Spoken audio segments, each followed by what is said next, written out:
So who am I? I'm Kaina Max. I'm Brazilian, a data scientist, PhD. I'm currently working at Schlumberger, SLB. It's a company, a technological company that works mainly in the extraction of oil and gas. I, my hobbies, I enjoy spending time with my family, friends. I have a daughter, a dog, and a cat. I started going to the gym, love traveling, and love songs, art as a whole. So songs, music, TV shows, and of course I love programming. So I have contributed a while for the Stack Overflow. So my career basically can be split on inside the academy. 7 years doing since my bachelor in biology to the PhD in genetics. Uh, And after that, I started working to the industry as a data scientist. So I work in a financial company called Remessa Online. Then I worked on the AB InBev Tech. That's the tech hub of the AB InBev and the largest brewery company in the world. So if you enjoy beer, probably have consumed some of our products. And now I'm working at Schlumberger. Okay. So, and I also work as a consultant and teacher to a school called DNC that teaches about data for foreign people. So feel free to reach out to me to the LinkedIn. Um, and let's begin. So why did I choose this topic? Well, data leakage is a flaw in machine learning that leads to over-optimistic results. So I'm telling you that because my personal experience. So I have seen a lot of code from students. Have read a lot of blog and social media posts, and I have seen some issues also in some amateur courses about it. But it's not only me, it's not only my perception. So recently a paper was published on September this year that identified at least 494 papers across 17 different scientific fields with leakage issues. So with this workshop, I hope that you're going to learn what data leakage is. You want to know how to avoid data leakage in practice for your own code. And of course, you're going to know how to identify data leakage on someone else's code. Okay, so we're doing by using machine learning pipelines, using open source libraries like scikit-learn, imbalance-learn, filtering engine, and so on. The focus here is going to be on scikit-learn. Okay, and yeah, let's understand how machine learning pipeline works elsewhere, because all machine learning frameworks use a similar pipeline under the hood. So that's what I'd like to show to you to get familiarity with how pipelines work. Okay, so if you are highly familiar with machine learning pipelines, if you're confident that you're not promoting data leakage on your project, maybe it's not very worth it, this workshop, but that's an introduction. But yeah, let's see.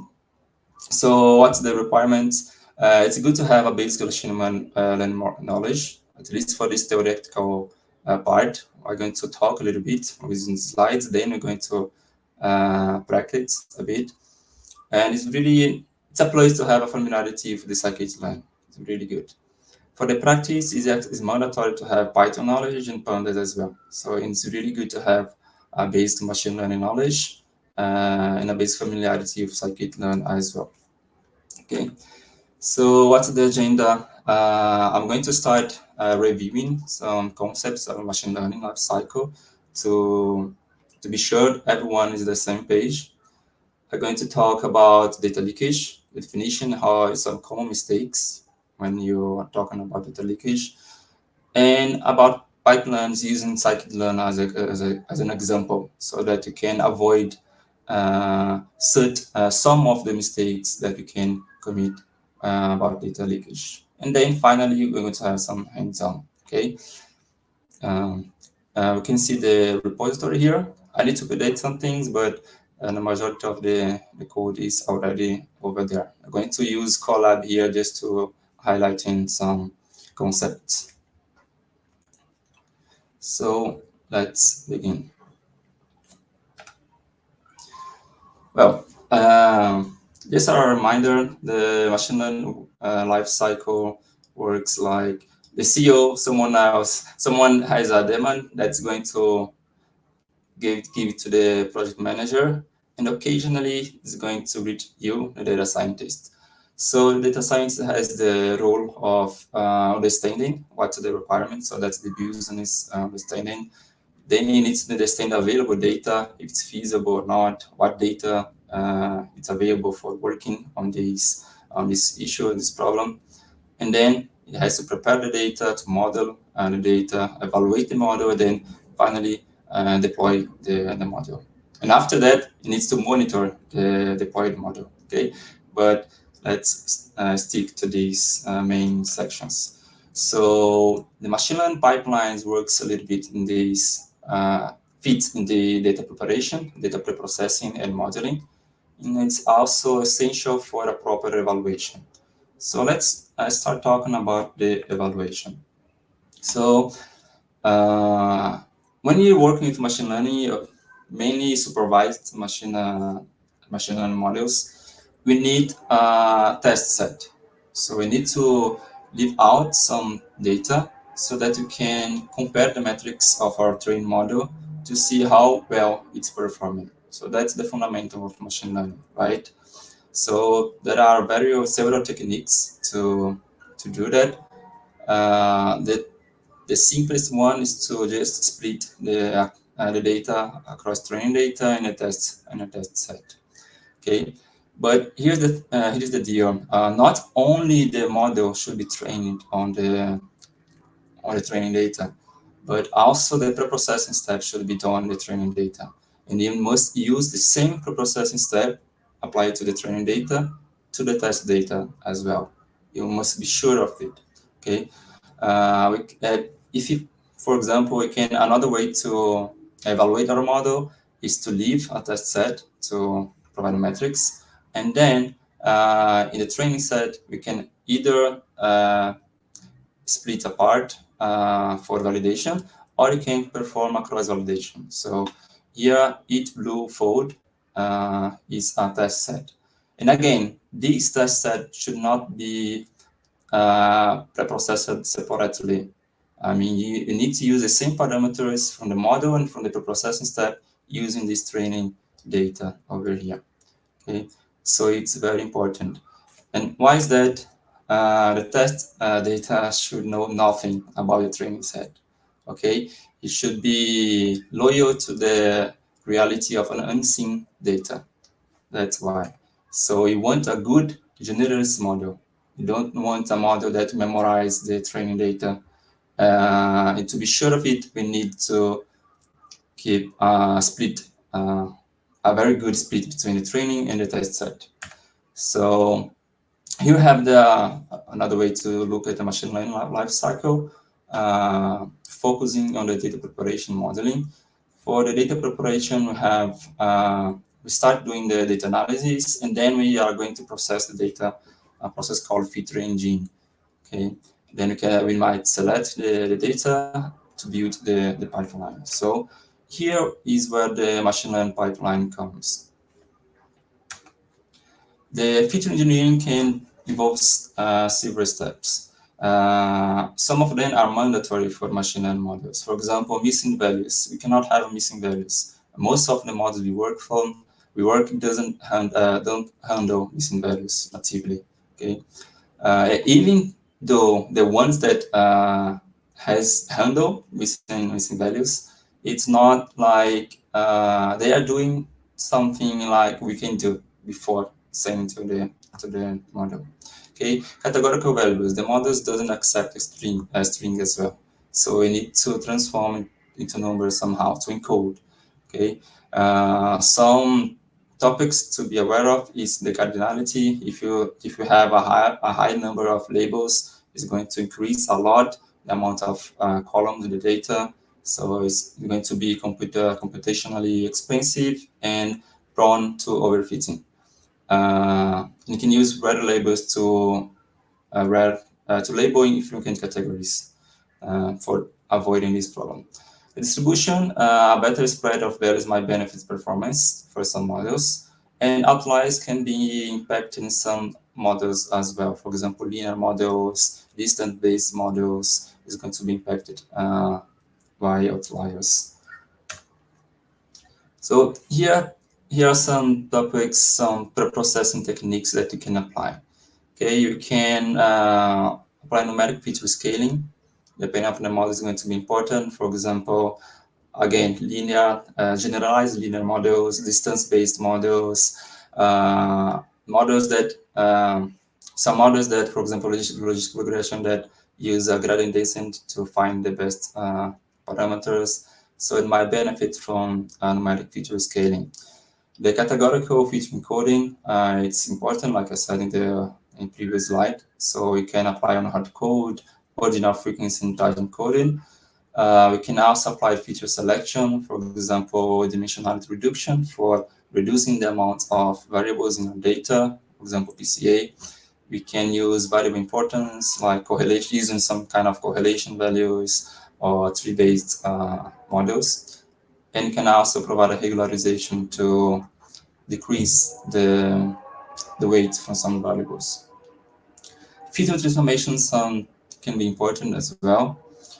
Feature interaction, and for example, product of two variables or some custom combinations. And sometimes you need to handle data imbalance. So there are some techniques to do it. And in all these examples here, we need to do it in the trained data so that use the learned parameters, pre-processing parameters in the trained data to apply in the test data and the future data as well. It's going to become very clear when we start the hands-on. Okay. So just a note, depending on the data type, for example, text data, time series, and image, distinct pre-processing techniques should be applied. Okay, we're not focusing on text, time series, and visual data, images in this workshop. So, okay, we have the framework pipeline, but when does it break? It breaks when the training data includes information that allows the model to make predictions that it cannot make in the real-world scenario. So it usually leads to over-optimistic results. Okay, so that's actually the definition of data leakage. An analogy would be, for example, it's like having the answers or some tips of the answer to an exam in advance. So it doesn't truly test your knowledge. It's the same for the models. Okay, if the model knows something, some tips, some clues about the test data, your metric of the test data is not reliable anymore. Okay, so that's why I said data leak is a flaw in machine learning, and data leak can lead to multi-million-dollar mistake. It's a multi-million-dollar mistake that in many data science applications can reduce the increase the cost for the company. Okay, because let's suppose, for example, a churn problem. Your test data, a churn problem with a data leakage. So you're saying to the stakeholders that the metrics is fine, it's good, it's excellent actually, but when it comes to production, when are you going to know it's not good? It's going to take some weeks or months.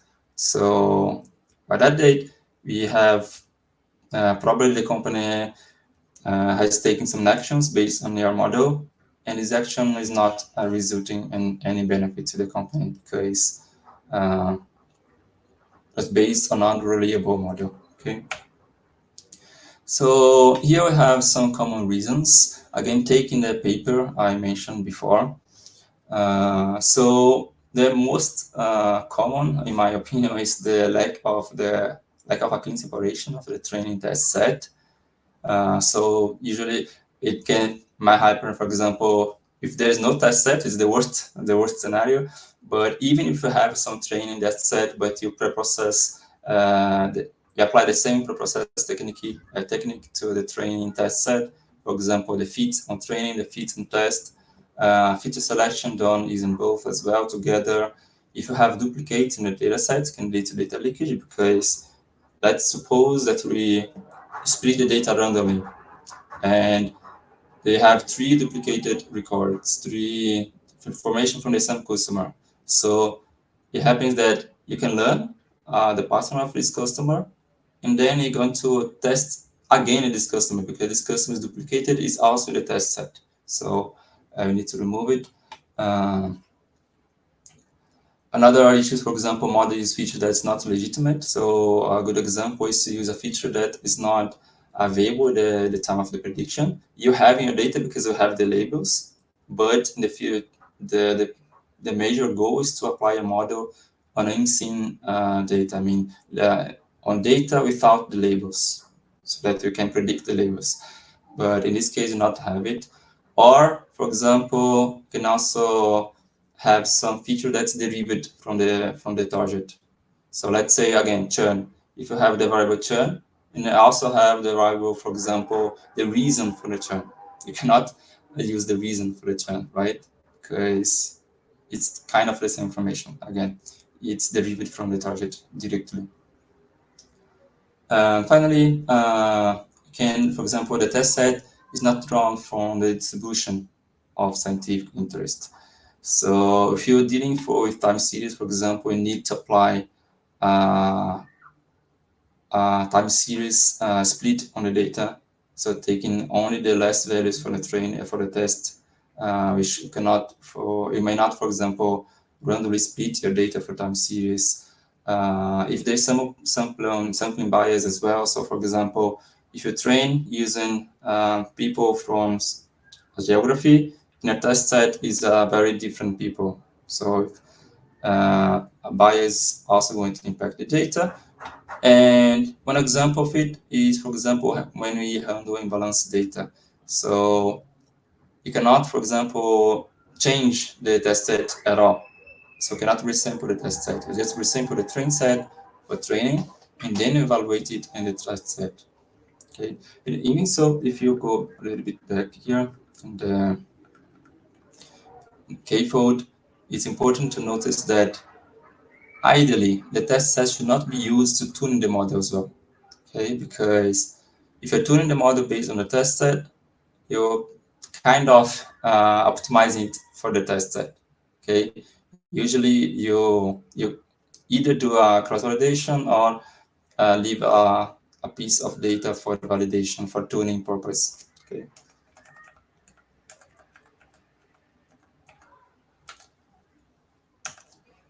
And okay, this is a figure 3 that I took from the paper I was talking about. They have identified leakage on several papers. They chose one study case, papers from Civil War, and from these papers they took only the papers that has available data and available code, so that they could reproduce the code. And then they corrected the results. I mean, they corrected the data using the proper validation, the proper pre-processing techniques, and then compared the results. So this here is the first category is without correction, is with data leakage in this case. In the second, we have a corrected results by the authors. So you see that the values decrease, sometimes decrease a lot, for example, in this first paper here. Okay. And yeah, you see that it's very common to have a pre-processing on train and test set at once before splitting the train and test set. So it's very common even inside scientific papers, because AI is a field that is growing a lot recently, and of course everyone wants to apply it, everyone wants to use it, but this kind of mistakes can happen. Okay. It's not only for the internet, it's from scientific papers, so that's very interesting. So what would be the solution for working with for handling the data leakage, for not doing data leakage in our data? So one of the possible solutions is using transformers and pipelines from open source libraries like scikit-learn. And why is that? Transformers and pipeline are specialized classes for machine learning frameworks that play a crucial role in the data processing and model building process. Okay, they are specialized for frameworks, so they work they work build thinking on it. So in scikit-learn, we have a pipeline. The pipeline can have transformers, one or more transformers. The transformer is going to transform, to change, to modify your data, your features. So you can think on it like the preprocessing. Okay, transformers it equal the preprocessing steps. The estimator is the model. Okay, that's the nomenclature convention that scikit-learn took.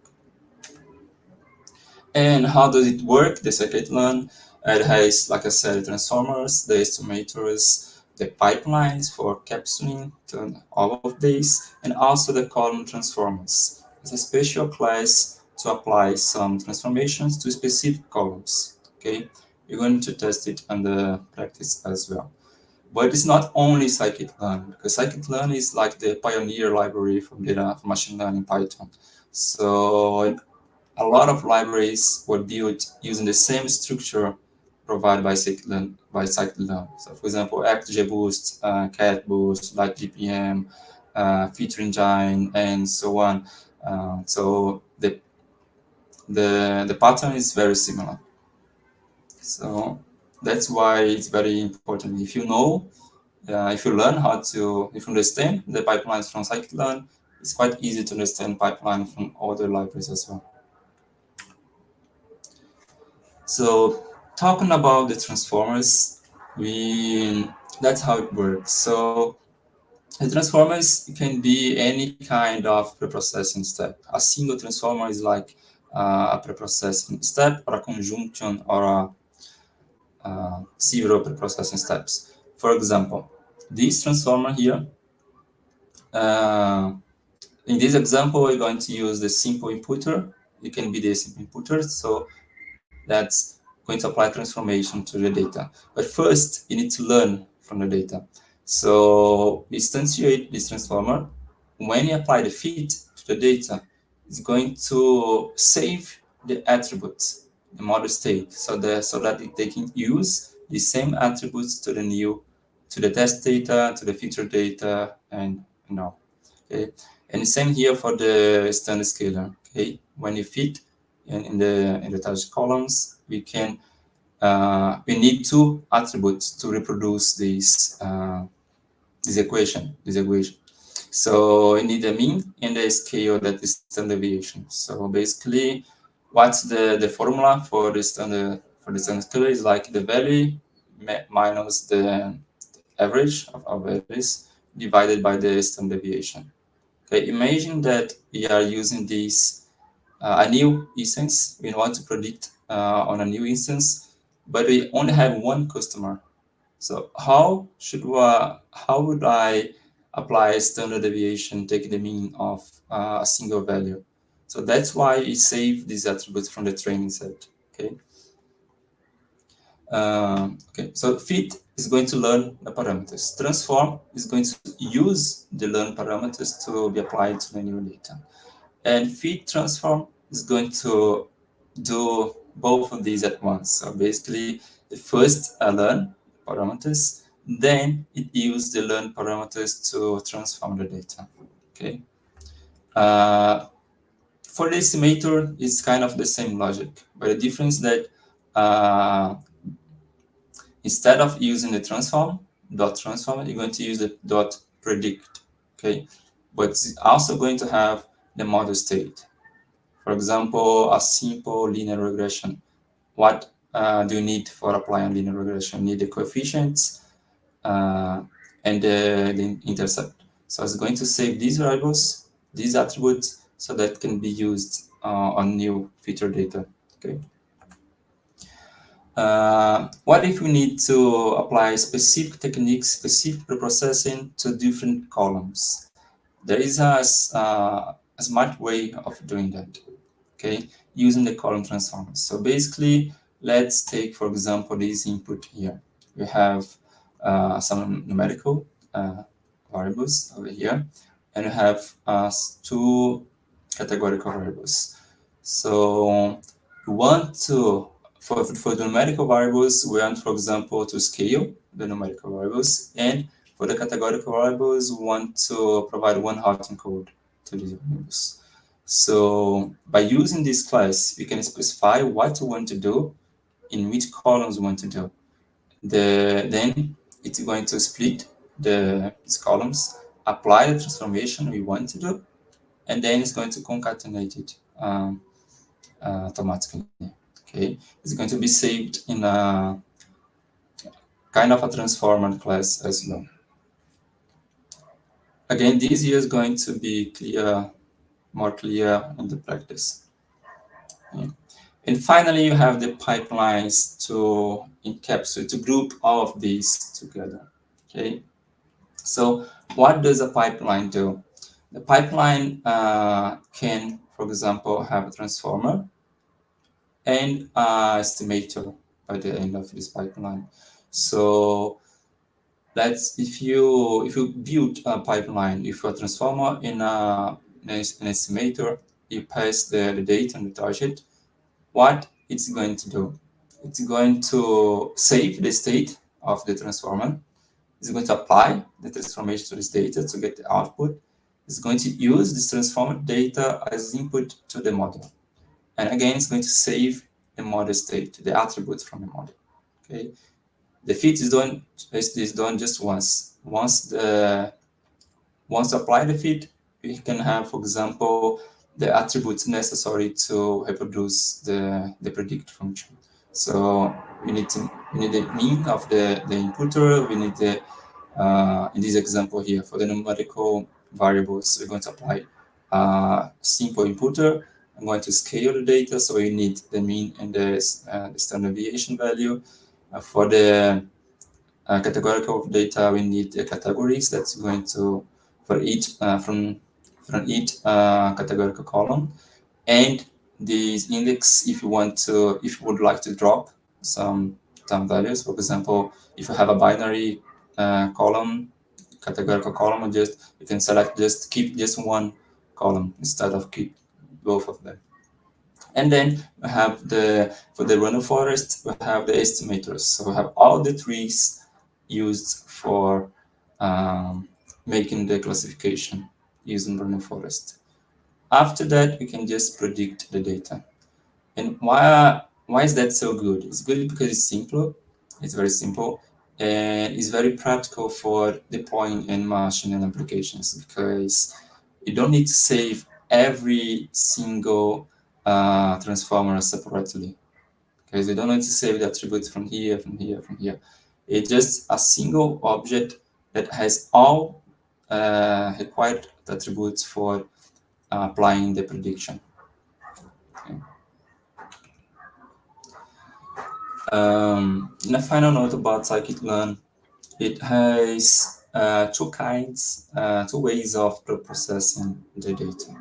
One of the ways, this green here, we have classes. Okay, so for example, one hard encoder is a class, and that's what we use for pipelines. But it also provides some functions. For example, the min-max scale. We have the min-max scale class and have the min-max scale function.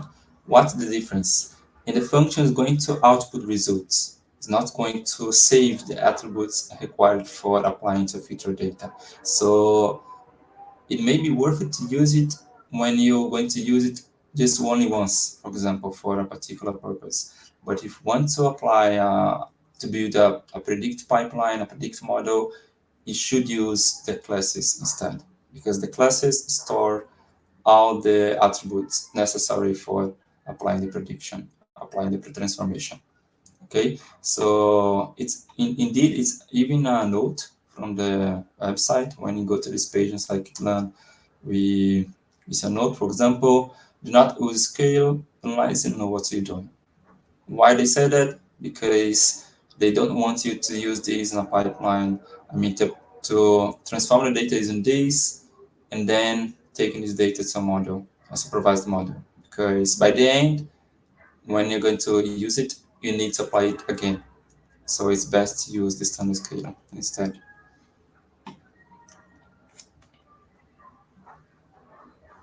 Okay, here we can go to the hands-on example. But before going to the hands-on example, do you have any questions so far? Is it clear?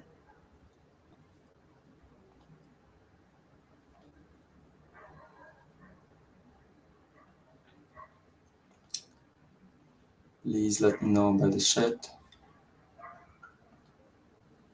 Okay. Okay. So let me stop sharing the slides. And I'm going to the notebook. Just a second.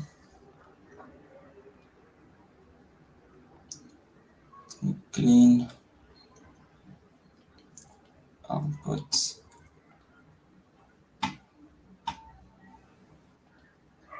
And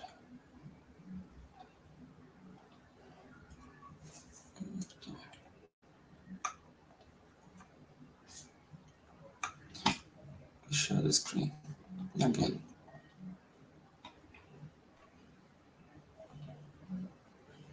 And,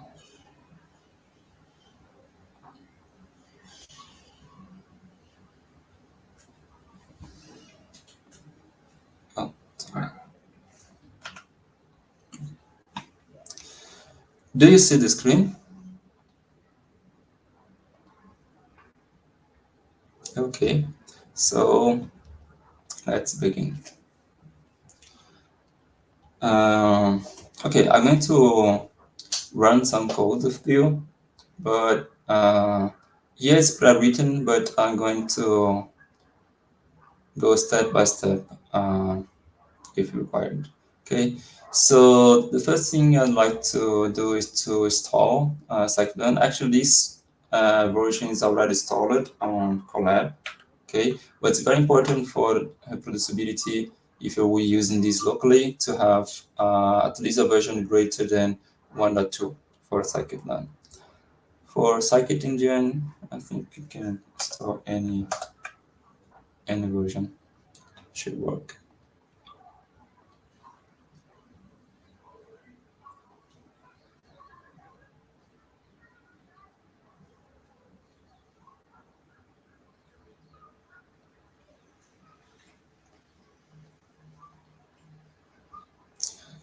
Oh, sure.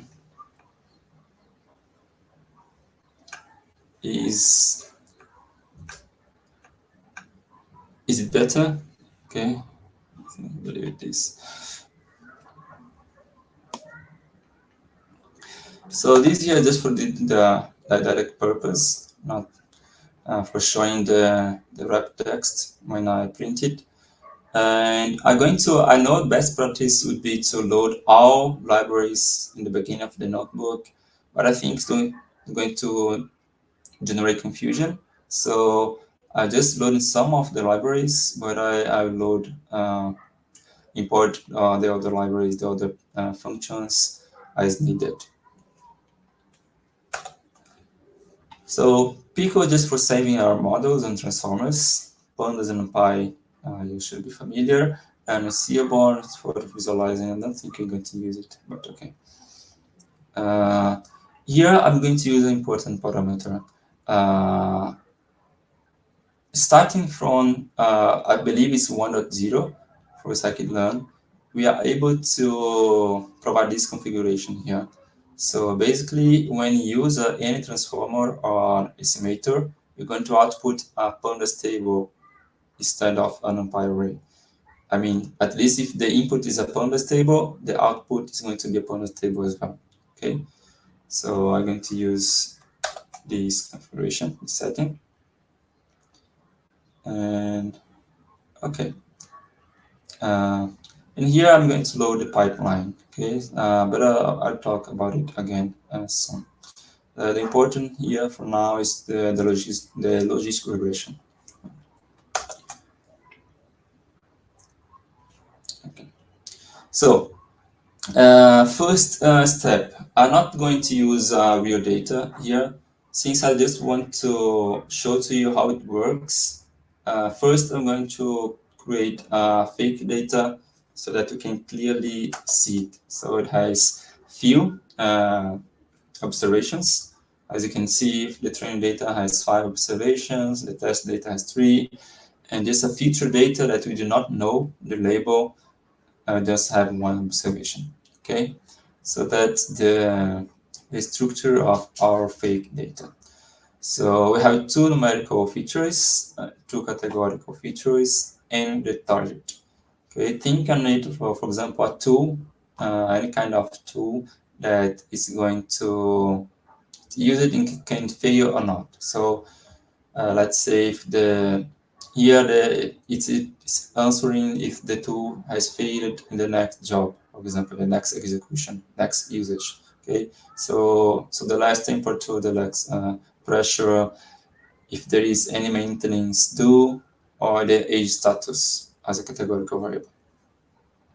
So first thing is to specify the variables. Okay, so I usually split into numerical and categorical, and then I have a then all together in the target. Let me do something here. Just a second.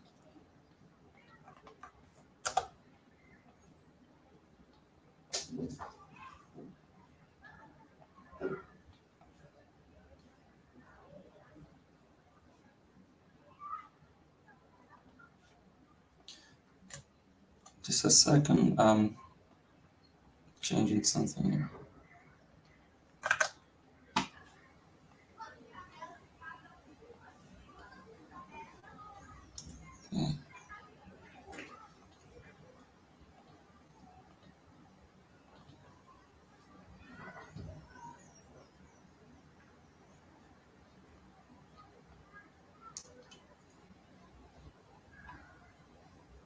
Okay.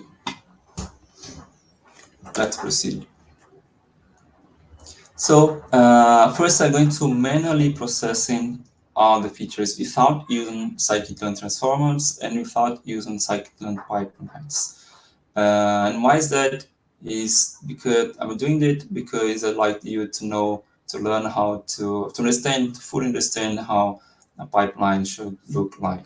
Okay, so you're not using scikit-learn yet, but we are using the best practice of splitting the train and test sets. Okay, actually it's already split for us. We have some it's already split, and everything that any preprocessing step should be done here, okay, in the train set, and then the learn parameter is going to be used for transforming the test and the feature data as well.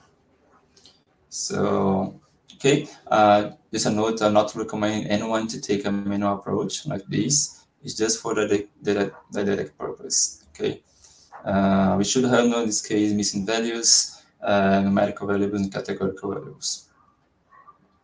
So here, let me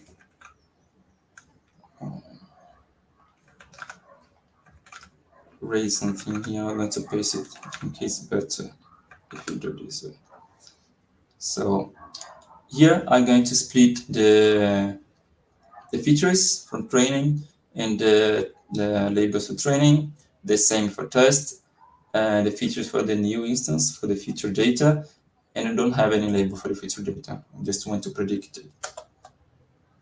And you're going to use a very simple model for that, logistic regression.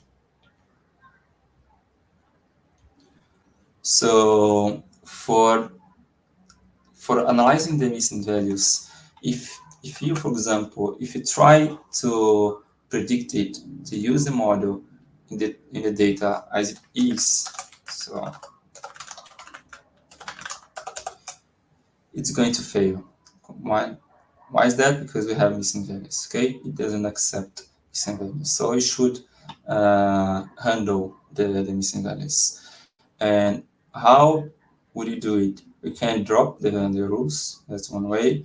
You can input the values, and there are several techniques to input the values. Here, I'm going to use the simplest one. okay, just to fill the values with the mean of the training data. Okay, so for that we need to compute the training data mean. Okay, so mean. So that's the mean for temperature and for pressure. Let me see. Okay.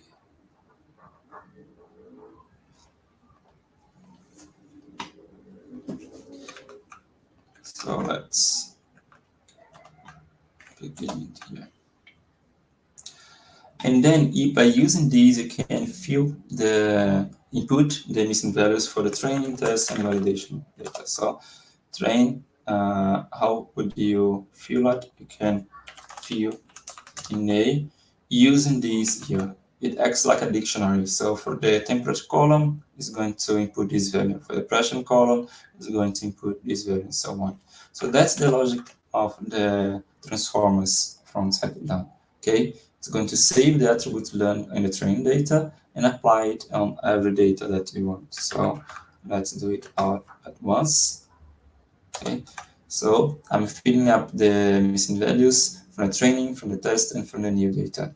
Okay, but I'm not computing the average again from test and yeah. So that's how it should be done. So now, if you repeat this here,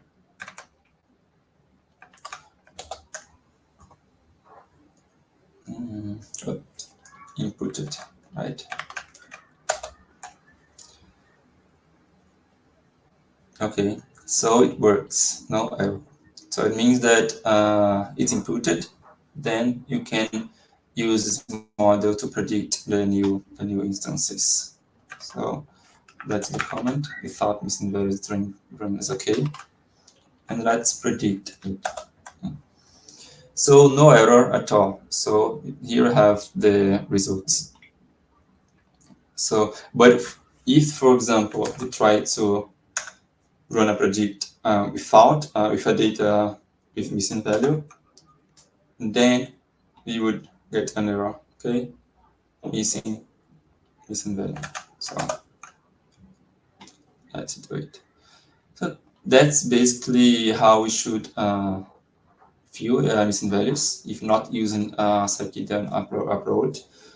And we need to save this these values somewhere. Okay, so you need to use these values to fill to input the values for test data and for every new batch of data that we receive. Okay, so let's do the sample data scaling over here.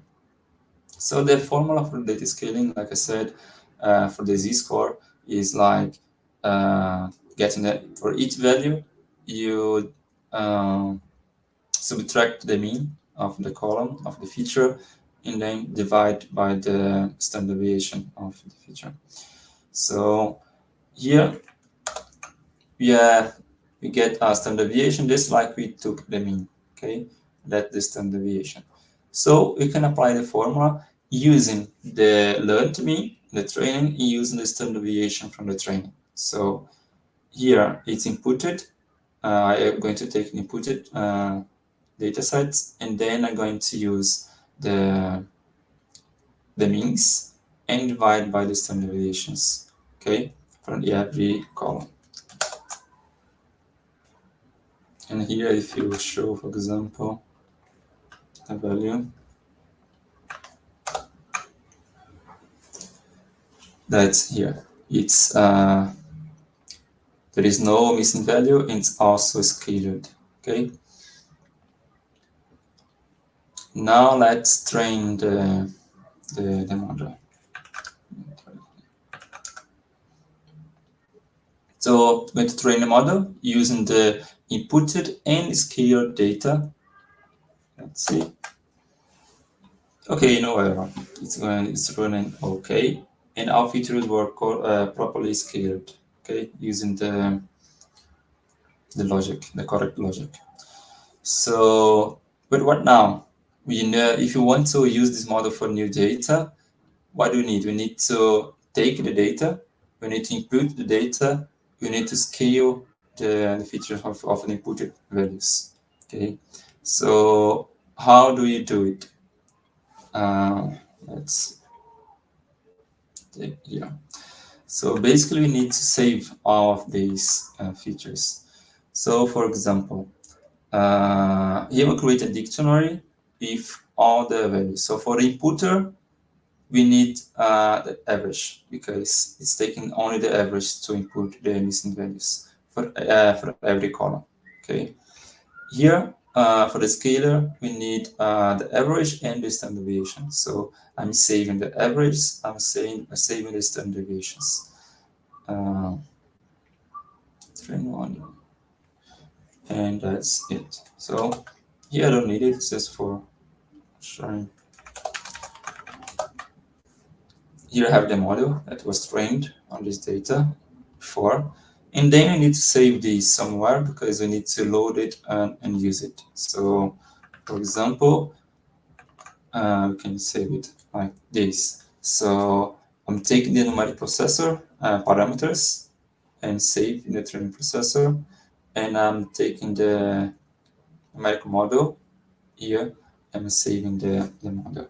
So if you see here, we don't have any data. If I run this, I'm going to have the peak values here.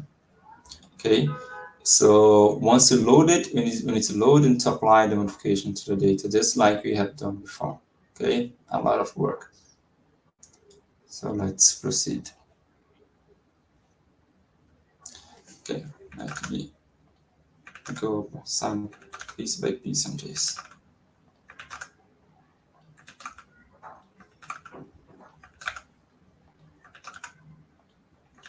So you can understand it. So again, so what we need so far, we need to compute this and store the means. We need to compute and store the standard deviations for scaling. We need to store the computed preprocessing parameters and in these Pico files.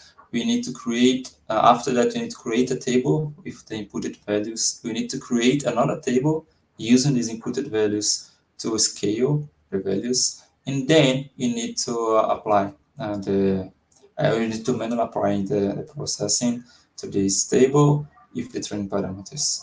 Okay, but wouldn't it be better if you have a class for computing and storing the preprocessing parameters that's able to transform the data using the learned parameters? It'd be much better, right? And that's what scikit-learn does do for us. Okay, but again, we're not using scikit-learn yet. Let's try to create a simple class to simulate what scikit-learn does, but a very, very simple class, okay? A very limited class. So let's say, for example, my simple inputter. And what does it need? It needs a function for learn the parameters. So it needs to learn the parameters. So from the data is x, okay? X should work, but I'm also placing y equal to none because it's a pattern from scikit-learn. Okay, if you want to use this class in the scikit-learn pipeline, you can do it. Okay, as far as we have the fit and the transform methods, and we have the y value here, even if not using it. In this case, we're not using it at all.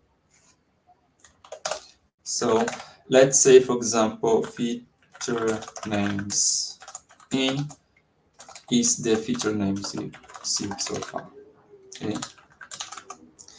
So once you fit, this class is going to have the names used in the original received, the names of the column names basically. So and this last underscore is has a meaning in scikit-learn. Okay, it only happens when you have a fit on it. So basically, before a fit, you don't have parameters like this one, but after the model trains someone, the attributes learned has this pattern, a last underscore. So let's keep this pattern here as well, and we need the mean. Okay, the mean. Let's return the function itself. let's say here, my inputter equal to this, and okay, here you are. If you try, for example, to access this, don't have, it's going to throw an error. Okay, but if you fit the fit it with our data, let's fit it with the train data. Oops. Then we have the feature names, and should also have a mean for every feature. Okay, but we also need a transform, right? Here we are learning the parameters, so let's transform the data. So self x y equal to none, and return field in A. Okay, so I'm using the mean, you see, from the train feature. So it's good. And just for compatibility with scikit-learn, let's provide a fit transform as well. Okay. So the fit transform, what it's going to do, it's going to fit the data, okay, and it's going to transform the data.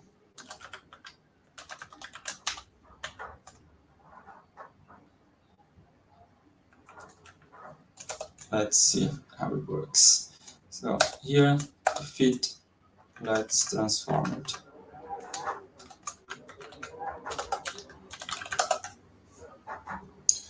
Okay, you are. It's now inputted. Okay, so before it was a missing value, and it's inputting with the average computed. Okay, temperature is going to input with this value. Okay, here, and pressure is going to input with this value over here. So let's try a fit transform here. Okay, it's working as well. So that's one of the ways you could do. Of course, I do not recommend anyone to do that because there are best worked classes from scikit-learn for doing that, but just for showing to you how it works under the hood, a very simplistic approach. So let me paste it. Okay. So here, okay.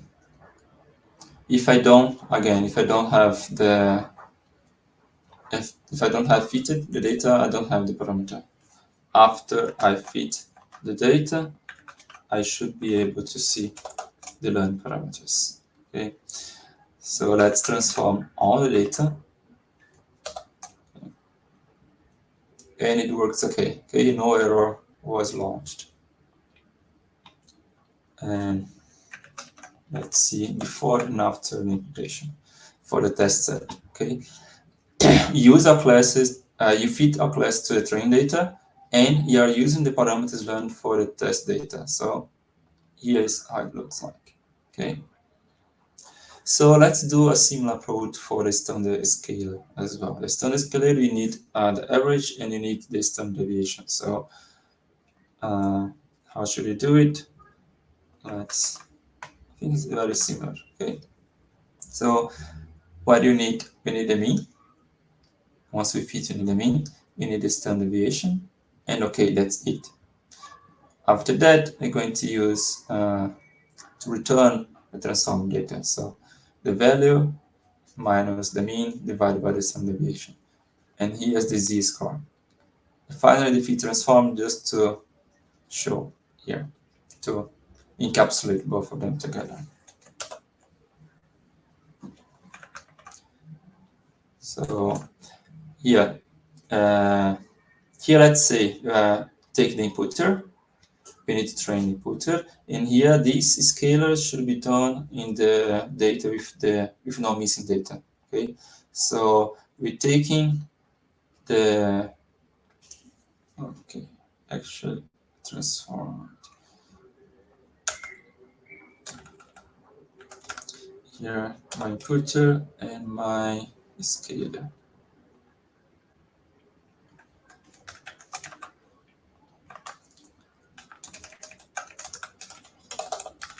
So we have the tested train trans inputted.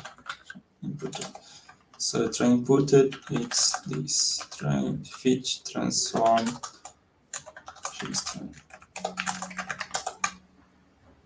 Okay, it's here, and then you can provide a scaled version. So you take my scalar, fit transform using the inputted table, and then it should be inputted and scaled the right way. Okay. So, and you can use it for new variables as well. Okay. So let's, for example, do something here.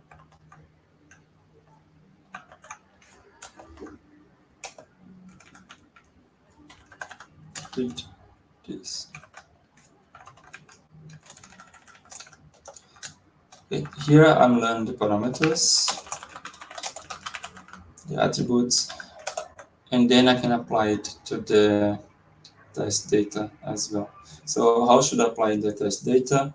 First, you need to apply the inputter. Okay, transform the test data, and using this, I apply the scalar.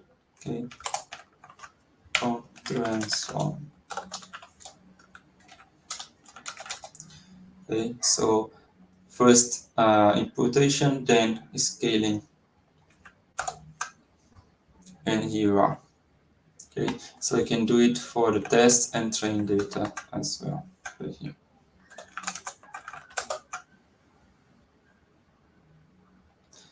I didn't talk about pipelines yet. I'm going to talk it pretty soon.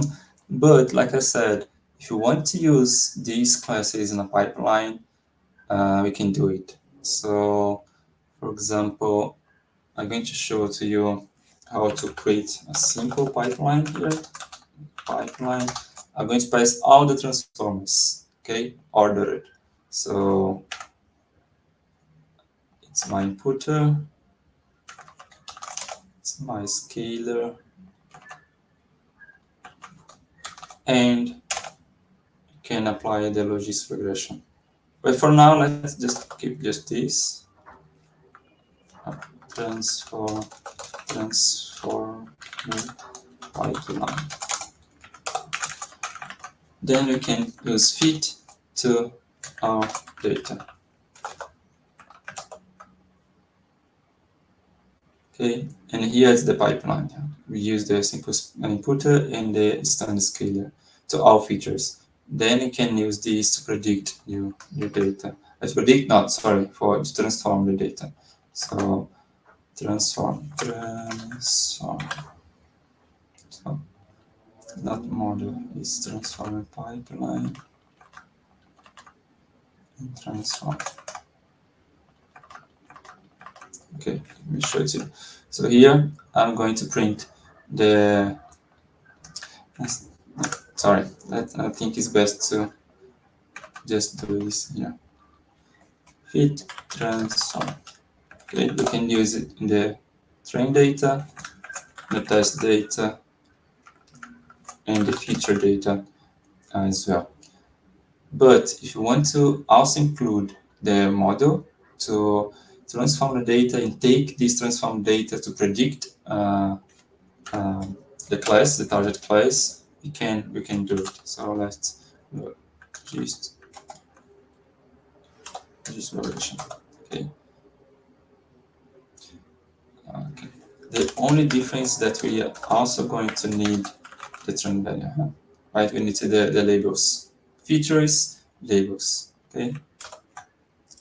So what you do? You apply our simple inputter, then our standard scalar, then the logis regression. It's going to store all the attributes from these objects so that can be used for transforming new data. So in this case, not transform, let me change the name.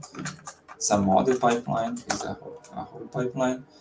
And then I can predict new values. Okay, the predict is going to apply the transformation and the predict function.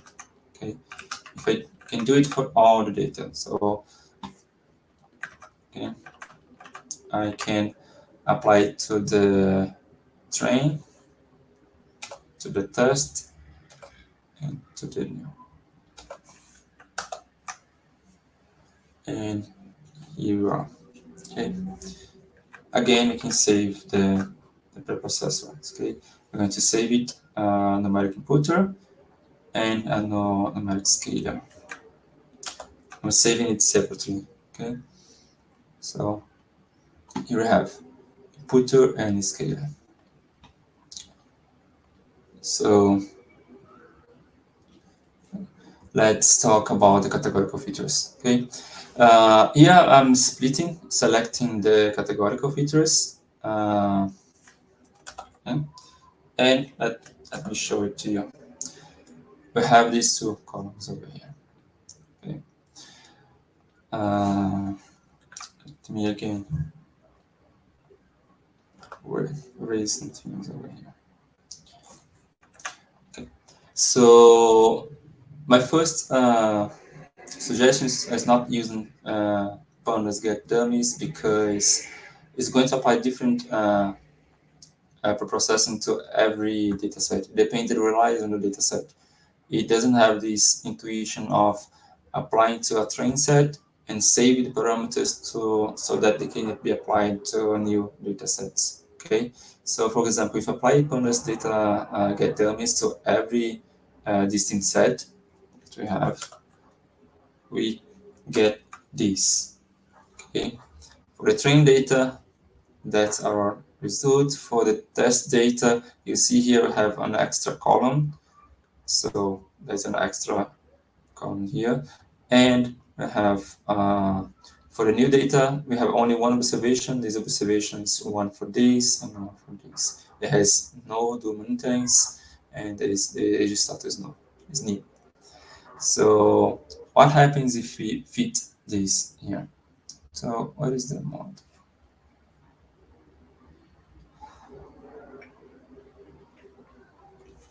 Let me just see model. Okay. So here trained using this extra transformed, just to remind you, transformed looks like this. So that's the transformed data set. And let's fit the model. It worked here. And let's try to predict something else. So let's predict the trained data, the same one you trained, right? So it's okay, no error. Let's try to predict the test data. Okay, it fails because it has an extra column. So our model is already broke. I mean, the table, the structure is not working here.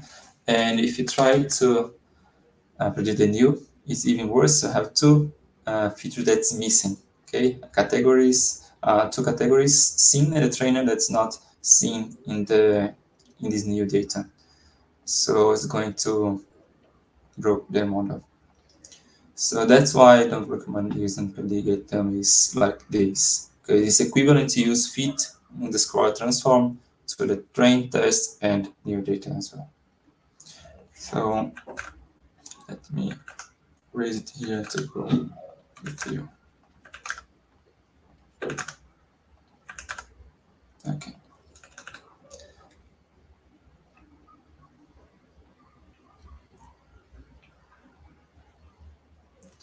So let's create a minimal class, okay, for computing the dummies, okay, properly. Okay, transformation applied only the trained data. That should be applied also in test and common data. Okay, so let's call our class my one hard encode. Okay, Oops, didn't finish.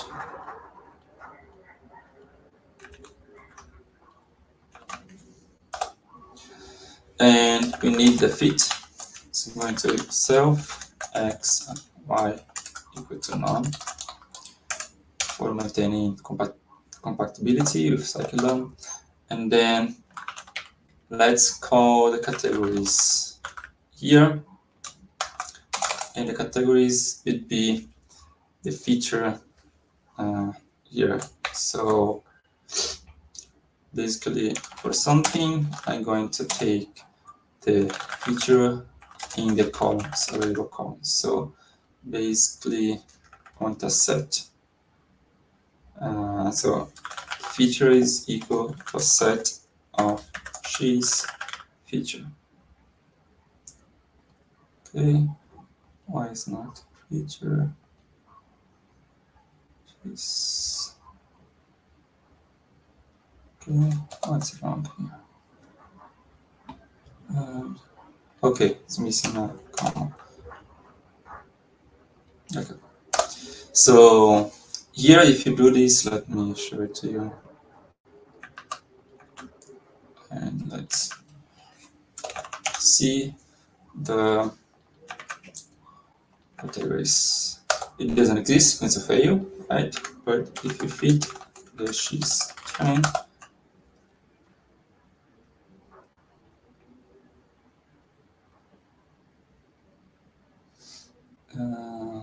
what?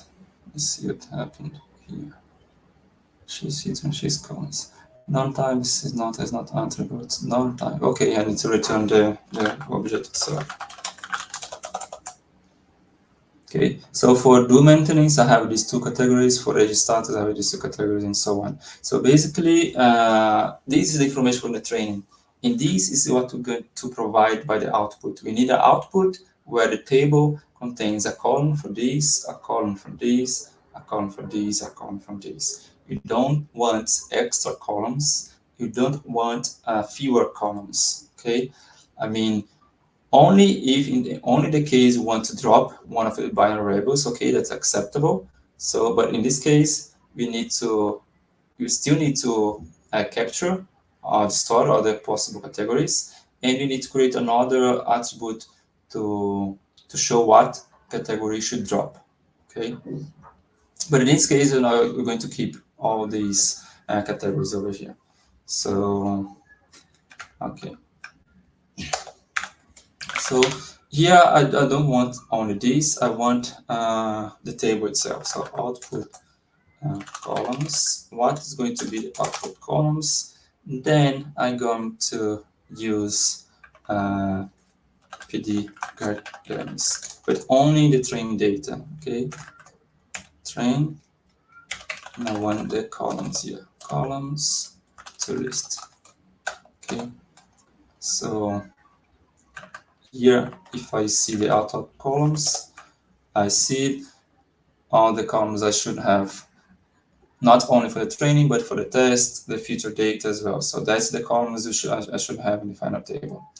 So let's use this instance here to get. So transform. Okay, so let's say cheese and the line y x1 transformed equal to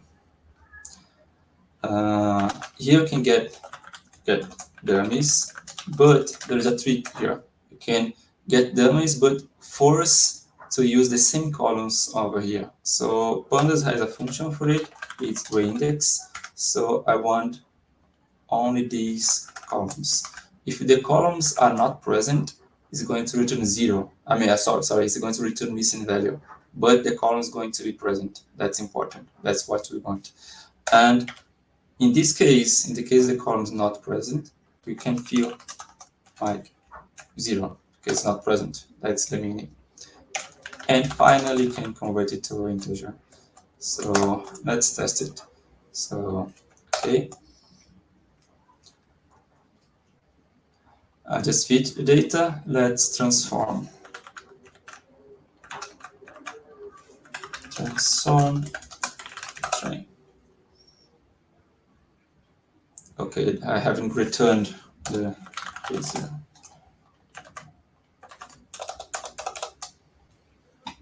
Okay, so for the train, if I fit with the training and transform the training, I have these columns. Oops, something's wrong. Reindex. Okay, I need to reindex the axis equals to 1. Okay, I just want to keep the columns, not the rows. Okay, so here it is. So now I have the output. If I apply the transform for the test data, it's going to work as well. Okay, I'm forcing to have this structure in my code. And here that we have only two categories is going to show the 4 variables as well. Okay, so okay. Finally, let's provide a feed transform. So, okay. Okay. So here I'm going to use the feed transform on the training, and for the test, I'm going to transform the test in the new data. Finally, let's show.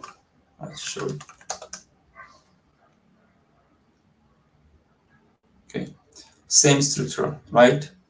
Now I can use it in our model. Like, okay, let's test it. I'm fitting it again. I'm fitting the model, the logistic regression model, and then I am predicting. Okay, it works as well. So nice. But the next step is to save the categorical processor. Okay, so I'm going to save the categorical encoder, the categorical model over here, and it's here. Okay. If, for example, if I need to load this here, let me load it. We can okay, load the encoder. It's in Pico. Okay, just load the encoder, and also loading the model. So what is this? Is our class, and here is the scikit-learn model logistic regression. Okay, so now I can apply this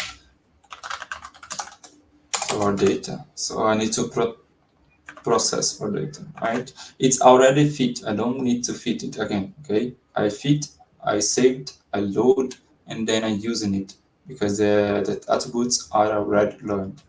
So transform model file. Oh, sorry. Let's test example.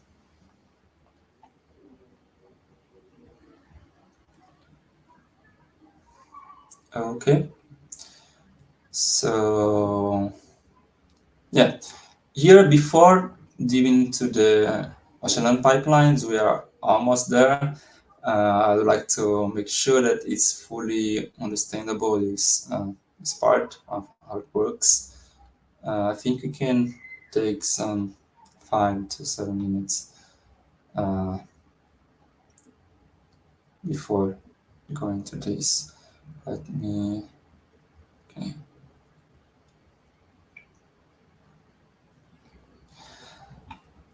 So far, how is the understanding?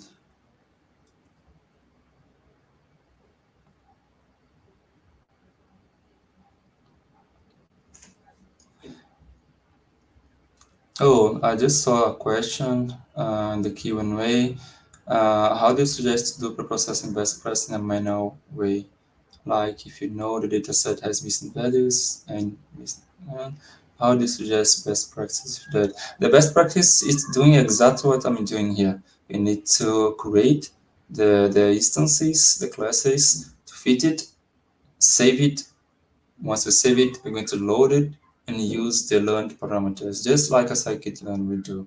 Okay, and that's the whole purpose of this workshop and this exercise here. We spend a lot of time doing a manual approach that no one is going to use it, but that's my point, because if we're doing the manual approach the right way, it's going to take a while, because it's not easy. It's not we need we need to do all these steps that I just showed to you. Okay, I cannot just take the pre-process the whole data and then split the train test data. So and that's the magic of the scikit-learn transformers and pipelines I'm about to show, because it's easy. Okay, it saves. It's abstract. I mean, it's everything there already.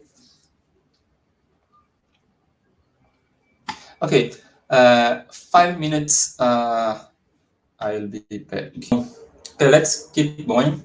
We're almost getting to the second transformers and pipelines. It's easy once we understand this. All of these have been talking so far.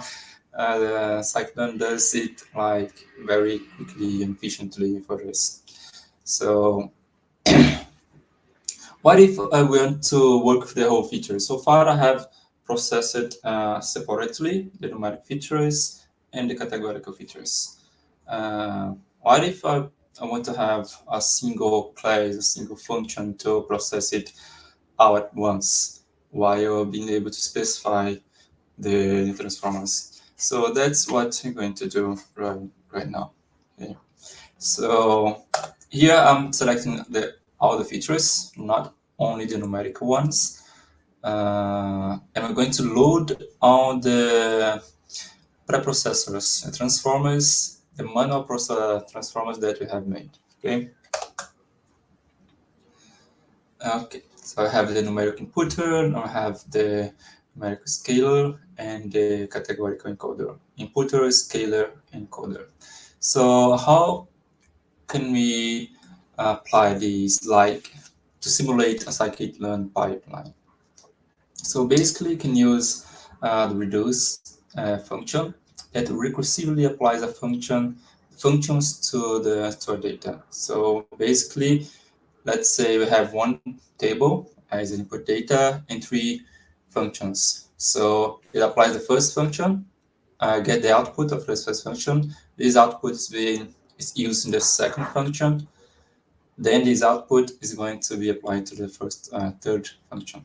Okay, so here I have created a function called preprocess data that receives the X data, the numeric feature list, the categorical feature list, and the numeric and categorical processors.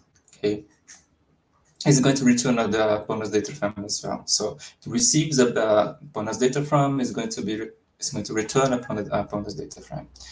So first we apply the numerical functions. So we specify here the function. So basically, what I'm doing here, take this data that I'm receiving, and in this case, I'm taking only the numerical data. Take the numerical data and apply the sequence of preprocessors. So the sequence is this here, okay, numeric preprocessors. And I do the same for the categorical data. I'm going to have two tables, and again, I can concatenate them together. So let's see how it works. Here, preprocess data, I'm preprocessing the train.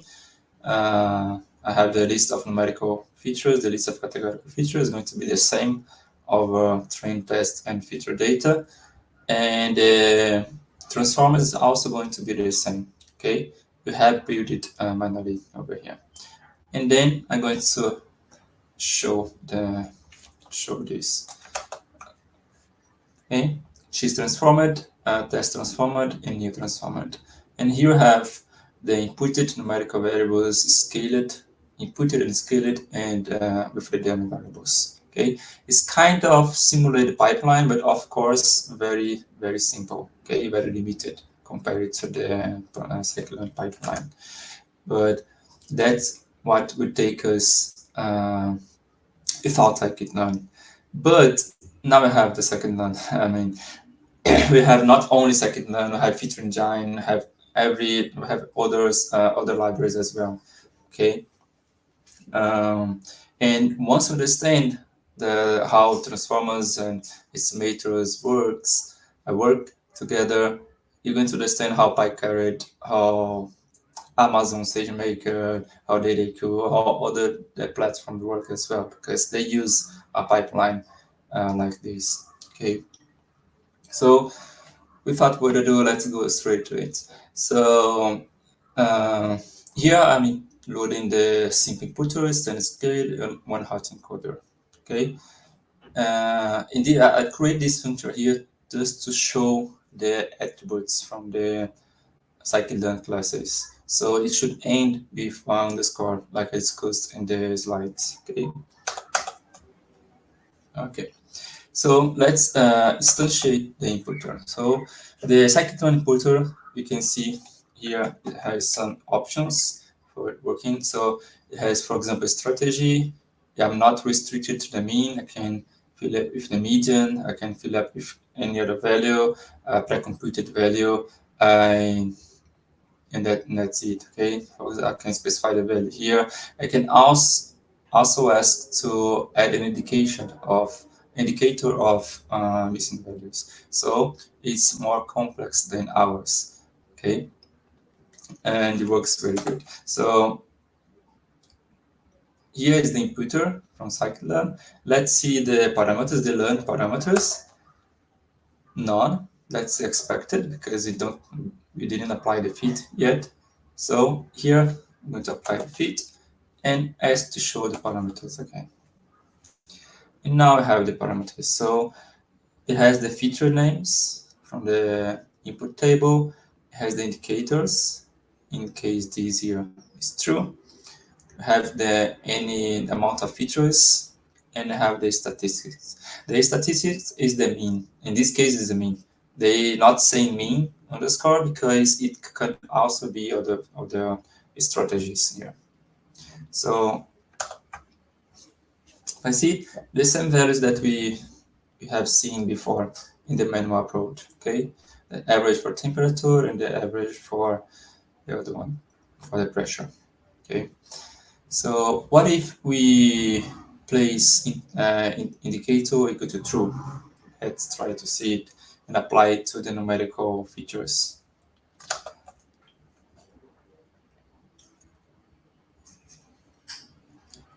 Okay, I have the same learned attribute here, and let's transform the train and test data.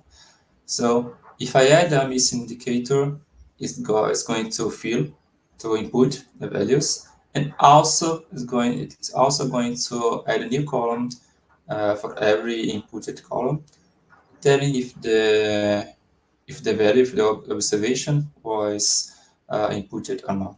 Okay, it can help some models this kind of information, so that's useful.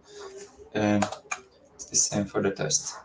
Okay, the trick here again, it learns for the train and use the attributes of the test and so on. For the sense scale, it's kind of similar. Okay, so we instantiate the sense scalar, we fit it. We have the list of attributes here. The list of attributes is different because it's a different transformer. So what do we need? We need the average and the standard deviation. So here is the average, and here is the standard deviation. Okay, equals scale. And you can also see here the transform data. Okay, I haven't applied in the missing in the inputted table. If I inputted missing, if it's inputted, then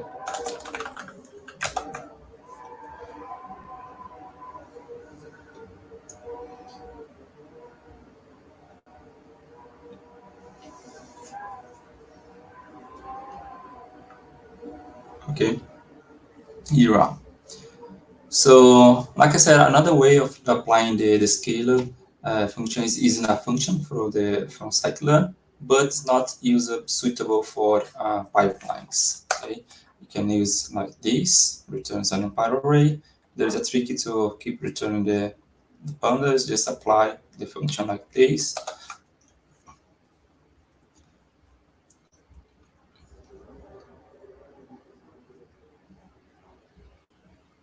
And here you have the function. So for the encoder, we have distinct kind of encoders that show how the one-hot encoder works. It has several parameters compared to ours. For example, it has a very important parameters that is to how it should handle unseen features. Okay, if it faces a new feature, a new category, I mean, in a categorical variable, how should it take it? Can ignore it, so it's going to place 0 for all the observations from these, for all the categories in these observations. There is a parameter called drop. I usually use it with the value if binary. So if binary just want one column instead of two. I'm placing here sparse output equal to false because we are using the pandas setting here to return a pandas data frame, and that's it. Okay, let me place it on here to show to you. Okay, I just instantiated fit in the training data with the categorical variables and transform it. So yeah, that's here we have the values. We can trick a little bit from it. So if you have a categorical variable with too many columns, we can set, for example, a minimal frequency over here. So let's say, for example, the minimal frequency should be half, 50%. Okay, so let's test it and see what happens. So here we see that the maintenance, yes, you have here, but the other column is like the maintenance infrequent because it has the node in this case has less than 50% of proportion in the training data. Okay, and of course this proportion saved is only considered the training data, so it can be applied in the future data as well. So, and here are the learned attributes from this class. So we have the categories, any index to drop, in the case we want to drop a feature if it's binary, for example. The infrequent categories, it saves all that is necessary for applying the transformation in new data. Okay. Another transformer is the ordinal encoder. So it basically replaces the textual values by numbers, random numbers, ordered random numbers, but this ordered, I mean, it's random. Okay. It doesn't mean necessarily that 3 is greater than 1. 3 is a category, 1 is another category, but there is no meaning on the sense of magnitude. Okay. So we fit in the train data, the categorical variables, and transform that data. And here you have the values. Okay. So what's the learned attribute from the encoder? Again, the categories and the feature name is in. Okay. So you see here the categories is here for no, yes. It's ordinal. So in this case, 0 is going to be 0. So sorry, no is going to be 0 and yes is going to be 1. The array is like new is going to be 0 and old is going to be 1. Okay. You see there's no meaning in the number itself. It's like random.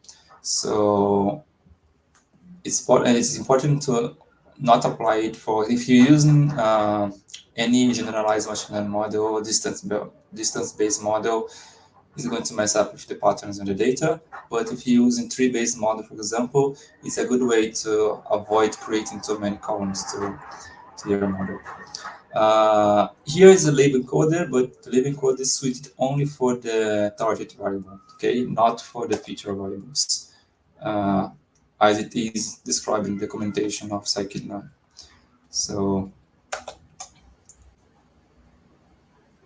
can, for example, apply train data and test data. So I have the original data over here. So, okay, true going to be 1, false going to be 0, and so on. Okay, so it learns this mapper and shows the classes.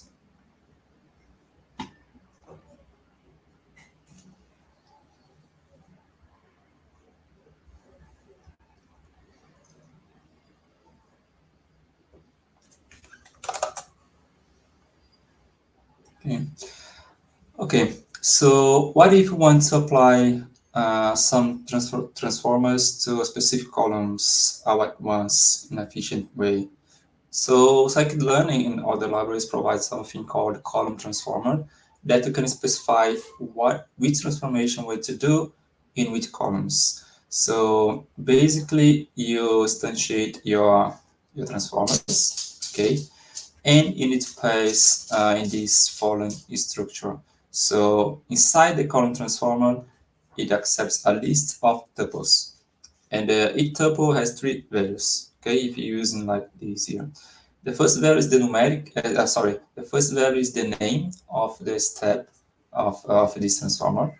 Okay, so just calling here numeric.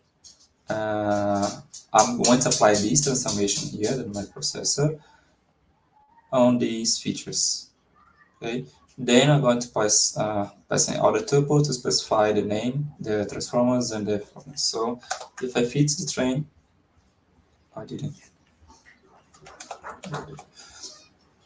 If I fit using the train, here's what it looks like. So for this is the name I gave to this step. So we have here the temperature, the pressure of the categorical have these, and I'm going to apply this transformation with these parameters. Okay. Once it's fit, I can transform the data easily. And it's going to provide to me the concatenated table. And it's going to apply the transformation to numeric, like I said, in the categorical, and then we can have the difference is that the name of the columns are changed. I mean, they use by default they use the name we provided in the column transformer for this set of transformers over here, right before in front of the column name. Oh, it's appeared.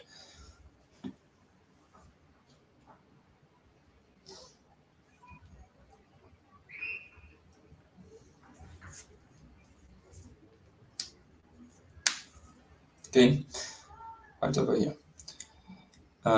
So what is the learned attribute from the preprocessor?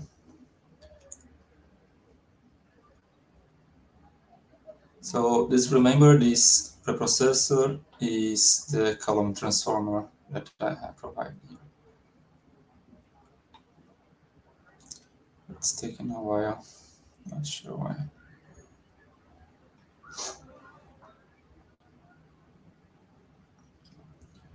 Okay, we have some attributes. The most important one is this here, the name transformer, because here you have a list, a set of transformers, and here that's how you can access the transformers. Okay, once it's fit, the parameters were already learned, and you can access these transformers separately. So that's very good if you want to debug, for example, something and so on.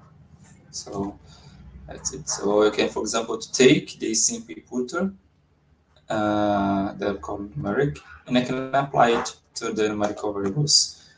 In this case, I don't want the prediction, I just want the transformation over here. There is another way of using the column transformer that called with this function here. It's essentially the same, but the only difference that it's not a list of tuples. You can pass the tuples directly, separating them by comma, and it doesn't require a name. Okay, you just pass what you want to do and in which columns you want to do it, and it's going to work as well. But it's going to provide for you the names automatically. we didn't choose the names here.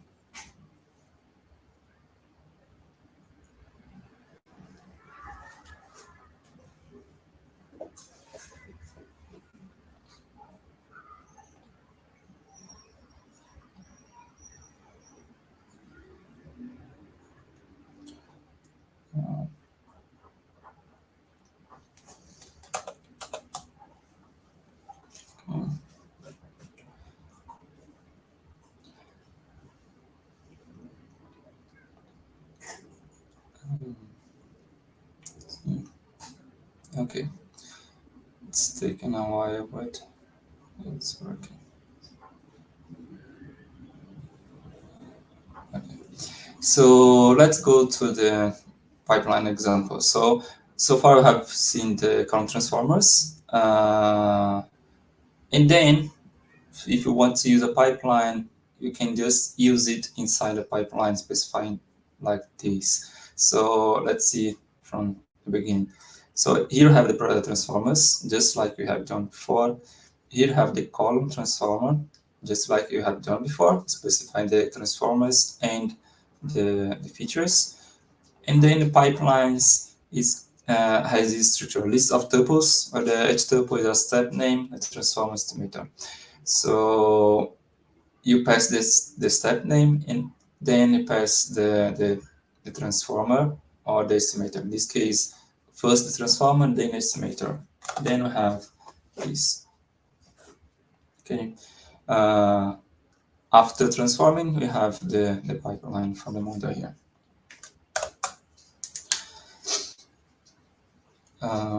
Another way to do it is using the make pipeline. Okay, the difference, again, you're not specifying the name, you're just specifying the steps directly without a list, and then you have it. If you predict it, it's going to work, and you can, just like the column transformer, we can access the steps of each step of the pipeline. Okay.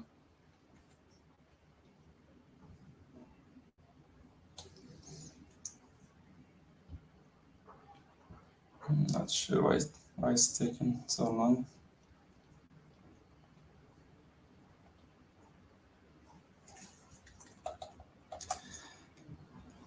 Okay. Waiting for the steps.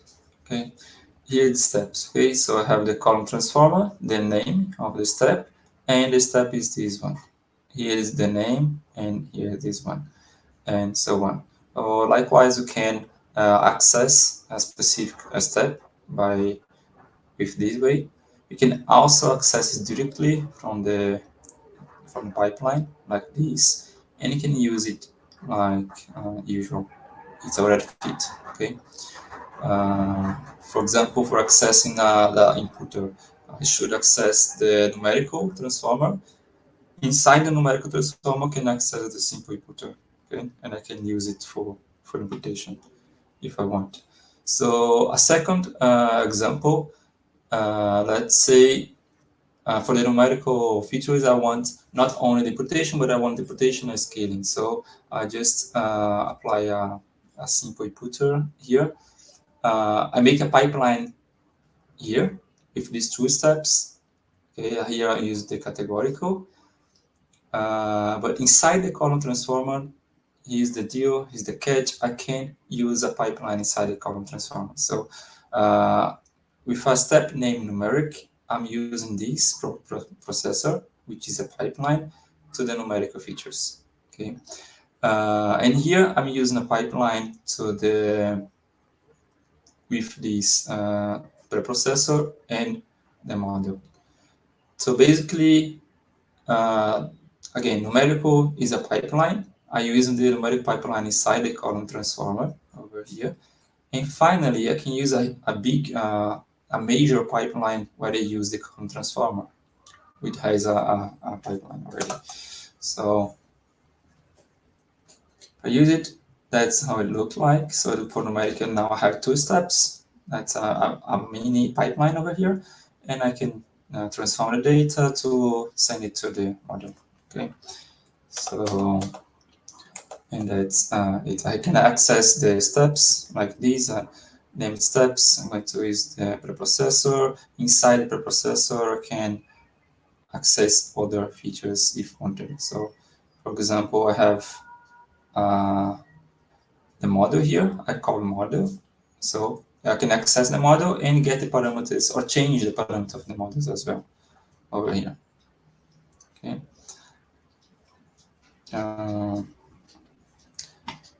This I don't want this here. Okay, so let's see intermediate pipeline. I think our time is going to this region. So intermediate pipeline, we can, for example, I just make exactly like before. I'm adding one extra step here. That is the PCA one. So I instantiate the PCA, and I can use the PCA as a posterior step to the preprocessor. Okay.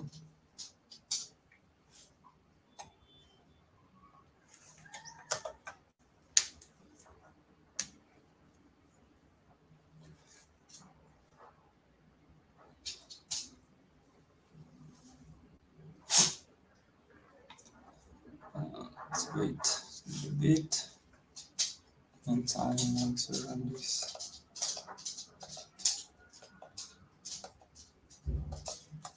Okay.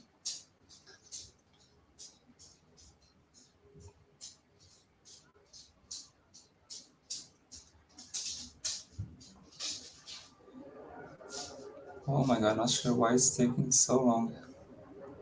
Okay, now we have it. So I added a next step. It should be appear here right after the processing, and then I'm using the model to make the predictions.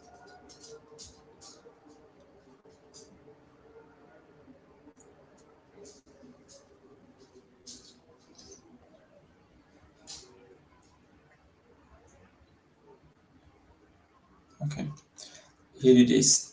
So here I have the PCA and the logistic regression. So it's intermediate, but that's usually what I made. My routine, I make pipelines like this one. It's more than enough for a routine on the machine learning. Okay. But if you need to build a complex pipeline, I'm leaving here the code for you. It's on my GitHub. So let's say it doesn't make any sense to build a complex pipeline like this for these fake data, but just to highlight the possibilities, right? Let's say for the numerical features, you want to pre-process the numerical, the temperature input by the mean instant scalar. We want to pre-process the pressure with a median imputation min max scalar and apply the PCA for these outputs. For the categorical variables, we want to input the most frequent category in case it's missing, and then apply one hot encoder. And in another step, I want to clusterize this output from the numerical and categorical variables, and I like to provide a new column to the table, giving the labels in a way that I can use the trained centroids for k-means to predict test data as well without data leakage.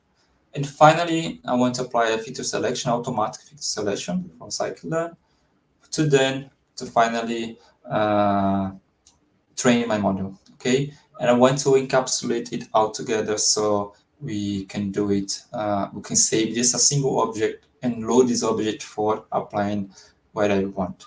Okay, so by default, k-means has a predict method. So in a transform, but the original transformation for k-means, it's returning the centroids. That's not what we want. That's not what we want in this example. In this example, we want to predict, to learn the centroids and use the centroid for creating a new column. So I have made a small modification for this, okay, using fit and transform. And here I can show how it works, okay? So I instantiate it, I fit, and I'm transforming new data, okay? I fit on train and transform on test, and here I have a new column with the clusters, okay? Again, it doesn't make sense for this fake data, just for highlighting the possibilities, capabilities. So let's go step by step in this final example here. For temperature, I want two things: imputation of the mean and standard scalar. For pressure, imputation of the median and mean max scalar. Then I would like to use these features. Then I'm going to apply. I'm going to apply this transformation to each of these columns. And finally, I'm getting this output here to apply PCA. Okay, that ends our numerical preprocessing. For the categorical one, we like to input with the most frequent category and to apply one hot encoder. And then here I have the preprocessor for the numeric and categorical data. So I start with this preprocessing. Then I apply our custom function to create a new column to this data without data leakage. And then I'm going to select, choose a feature selection, selecting the two best features in this example, and finally applying the machine learning. So that's how it looked like. So for the numerical, I have what I want, applying PCA at the end. I take the numerical, the processed numeric and categorical variables to pass to the k-means. A new column is going to be added. Then I'm going to select just a subset of columns, and then applying the machine learning. And then you can see how it works.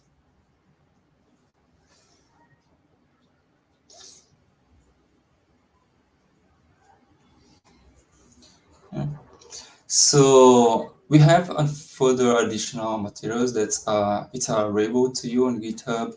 I will change it a little bit for clarity, placing more comments, but I think it's important to know that whatever library framework you use is doing that behind under the hood. For example, PyCaret is a very AutoML approach capable of loading and providing up several transformations of the data automatically. For example, here we load the data, we instantiate the setup, and with one single command we have a lot of models for the particular variables, features, and target. Okay, it is ordered by the submetrics that we want, and that's it.